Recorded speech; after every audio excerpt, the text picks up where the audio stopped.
I'd like to talk to you about what I find a fascinating topic. That is the topic of Islamic ethics, and in particular a part of Islamic ethics which are called sacred deception or Taqiyya, Taqiyya. Let me give you a few ethical rules that come from the Hadith. A Muslim doesn't cheat another Muslim in business. A Muslim doesn't kill another Muslim. A Muslim doesn't touch another Muslim's wife. And a Muslim doesn't lie to another Muslim. Do you notice something here? That's right. You and I are left out because you see, Islam is not a symmetric ethical system. The golden rule is symmetric. Do unto others as you would have them do unto you. That is, there's a balance here. The other and yourself are seen as equal.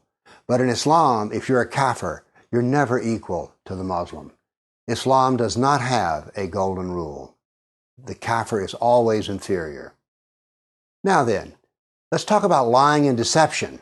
First, let's start with the fact that Allah has 99 names, and one of those 99 names is He is the best of deceivers. But Allah is also the best of plotters and schemers. So given that, is it too surprising that we find in the Koran, chapter 16, verse 106, those who disbelieve in Allah after having believed, who open up their hearts to disbelief, will feel the wrath of Allah and have a terrible punishment. In other words, apostates can be killed or otherwise punished. But it goes further. But there is no punishment for anyone who is compelled to deny Allah in words, but whose heart is faithful. So in other words, a Muslim can lie about Islam if it serves Islam. And one of the ways it could serve Islam is that the Muslim is not discriminated against.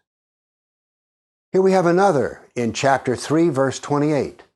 Believers should not take kafirs, unbelievers, as friends in preference to other believers.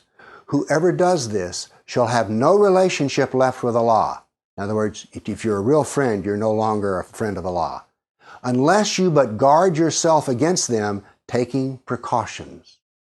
What this is interpreted to mean is that a Muslim can act friendly, but he's not actually the friend.